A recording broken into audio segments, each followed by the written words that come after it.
Hello everyone, welcome to GEMN News. I'm glad you're here. If you enjoy staying up to date with the latest stories and insights, you're in the right place. Don't forget to like, subscribe and support the channel.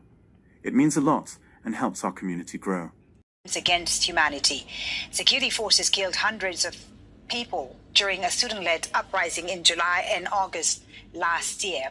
Hasina is accused to have ordered the shootings. The protests ended Hasina's 15 years in office. She's been in exile in India since then. Let's go live to our correspondent on the ground in Dhaka, Tanveer Chowdhury. So a 50-page judgment being read for the last few hours, Tanveer. What do we know so far about this verdict? As of yes, the sentence been spelled out, and what we know so far from the courtroom is that Hasina has been found guilty in 2 counts. Probably there are 3 other counts. In 1 count, she's been found guilty and given life sentence, and in another count, she's been found guilty and given death sentence. As for the Home Minister, who is also absconding out of the country, he's been found guilty in 1 count and has been given death sentence. The former police chief, who's a key witness to the state, he has been shown leniency. He's found guilty in 1 count, but given only a sentence of 5 years. We will know more on the other 3 counts, what are the sentences, because they've been spelled out inside the code.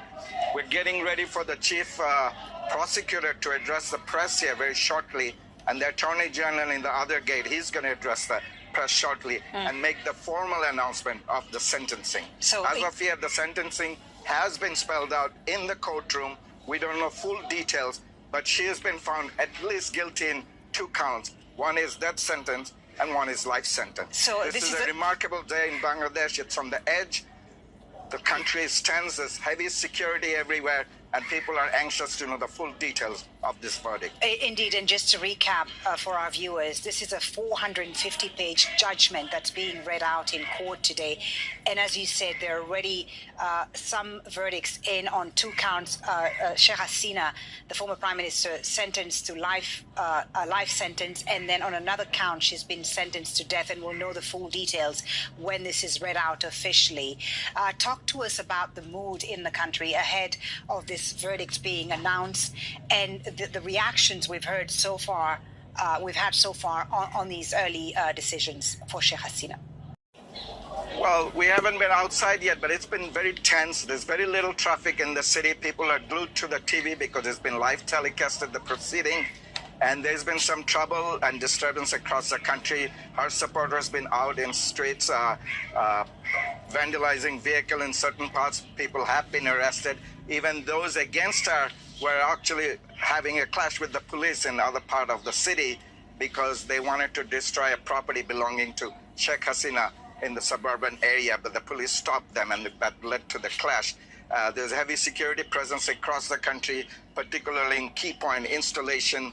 It is on the edge. We still have to see how the supporters of Sheikh Hasina reacts after the verdict. Of course, she's not here. Her son made a statement in the press that they know what the state verdict will be, and he said it probably will be death sentence, but she's here, she's safe, and the Indian government will ensure her security. That's what her son, who also happened to have been an advisor in her government when she was in power.